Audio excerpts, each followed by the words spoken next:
Sup fella, let's talk a bit about Xiaomi. As we know, their Redmi Note line made a huge jump in the eyes of the audience after 3 Pro model.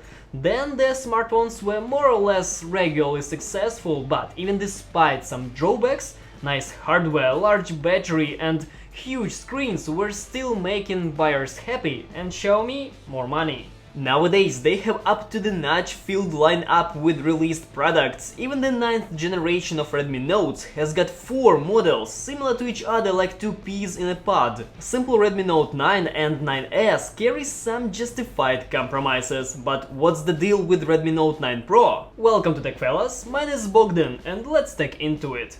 After imitating American design, Xiaomi decided to take a glance at their Chinese neighbors. Therefore, the hero of this review almost completely resembles Huawei Mate 20 Pro from the back. By the way, this panel and the front one is made of Gorilla Glass 5, but the frame that basically forms this sandwich is out of plastic. On the one hand, it should be obvious that it's done to lower the cost, but on the other hand, chassis is made of aluminum and the plastic is only outside. So I think it is mostly done to celebrate startup premium appearance in their flagship products. The frame is chrome plated and same color as the back. Most of it is matte that makes the edging more tenacious and less soiling, which I definitely agree with. What you need to know is that there is Type-C port on the basis of USB 2.0 and the mini jack. And while some of you with a smart face and wireless earbuds might say that the wired headphones are a stone age, I will be happy to buy some nice quality wired earphones at the price of lousy TWS. The fingerprint reader is located sidewise in the power button. Position I can say is comfortable enough, but if it was lifted up a bit higher, unlocking would become inconvenient at all. You will get into this trouble trying out the volume rocker that is placed above the power button. You know, the guy who came up with this must be punished by wearing a thumb extension every single day. Speaking about the recognition speed, the unit works fast and not only for Xiaomi. I have no big complaints about it, so moving on. Face-unlock reacts much slower. In poor lighting the camera may give up and won't let you into the system. By the way, the closed eyes filter is turned on by default, which is definitely a good news. The screen is 6.67-inch IPS with Full HD Plus resolution. Colors, even in the saturated mode, are relatively calm, but the white balance, in our opinion, doesn't wander at all. In the auto color mode, the panel looks blue or green, depending on how you configure it. In the standard one, the screen has an excessive amount of warm colors and is significantly faded.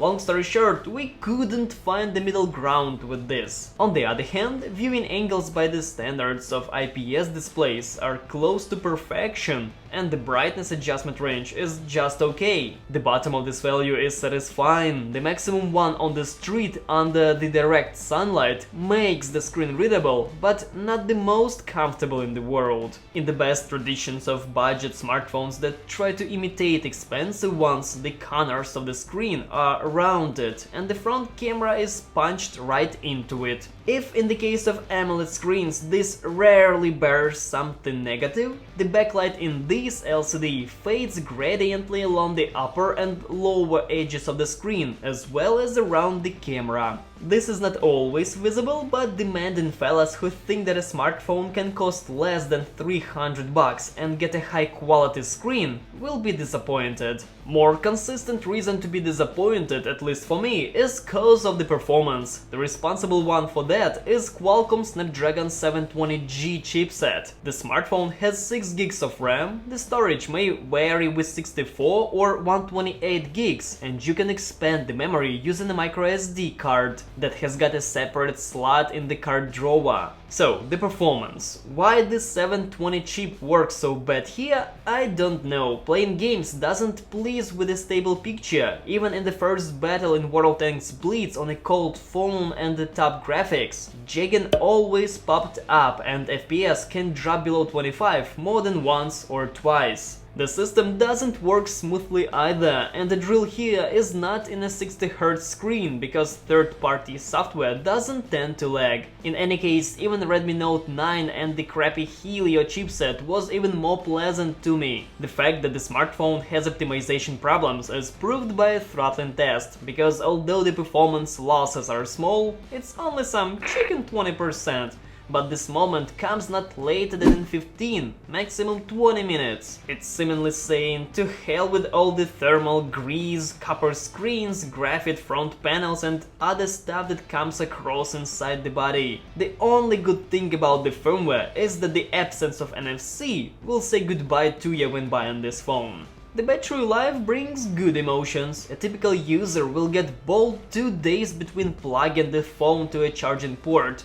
If you don't allow any rest and will use it as a navigator in the car, for instance, Note 9 Pro will give you a day of work. In any case, it should. Regarding the charging speed, in 5 minutes the smartphone gets 10%, in 15, 22%, in half an hour it's 46%, in 1 hour 88%. The battery fully charges in 85 minutes, which is not so long for 50-20 mAh capacity. Now about cameras. There are two main units, 64MP wide-angle cam and 8MP ultra-wide-angle one. The set is also complemented by 5MP macro module and 2MP depth sensor, and please forgive me, I will not talk about the latter couple. Immediately the part that hurts the most. The difference between 16MP and 64MP shots is so insignificant that I do not see the point trying to address it. Even on crops, it is very difficult to catch the increase in details. For most situations, the compressed frames will be more than enough. Close-up photos are the results of software frame cropping from the main camera. Thanks Samsung for such a good idea. The ultra-wide-angle lens bows down to the main one as much as high the difference in the amount of space they see in front. There is a drawdown in its image clarity, which is especially noticeable in the corners,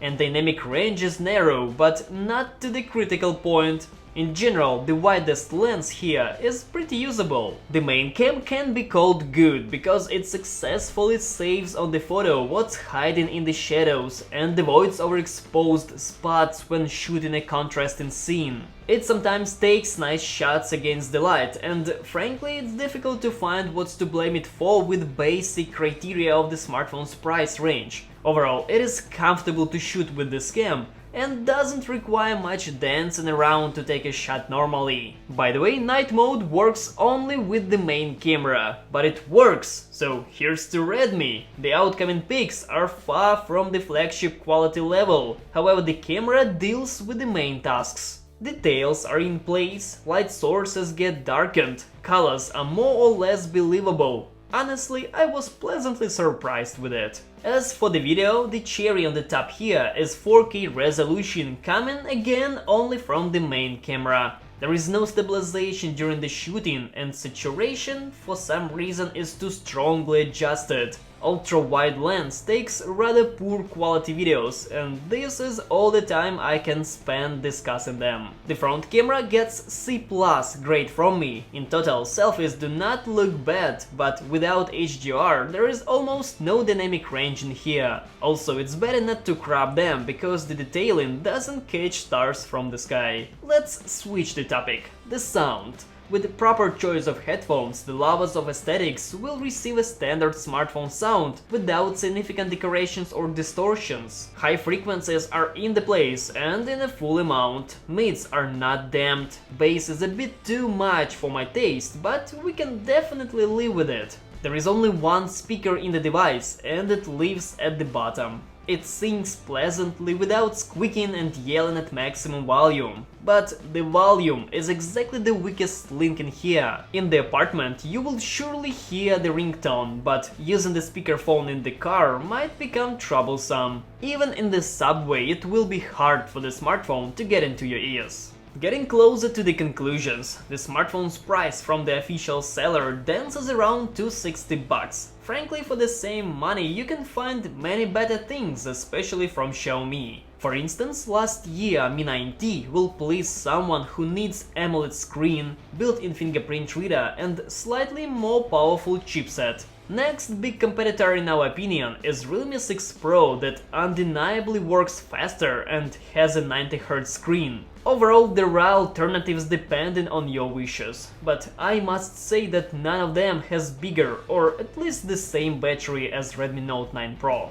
Summarizing the stuff, what you see in front is a high battery capacity, well-made smartphone with fast fingerprint reader, more or less tolerable screen, NFC, and pretty remarkable main camera. The main problem I see in Redmi Note 9 Pro is a cranky software optimization that boldly stands on the way of a pretty nice chipset.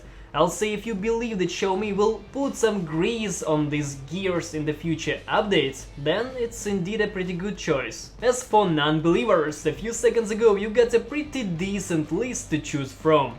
And this is it for today. In the description box below you will find the links to the internet stores where you can buy this guy. And if you like this video, then why not to support our channel by subscribing to it, hitting the like button and ringing the bell to stay tuned for more cool content. My thanks for watching and cheers!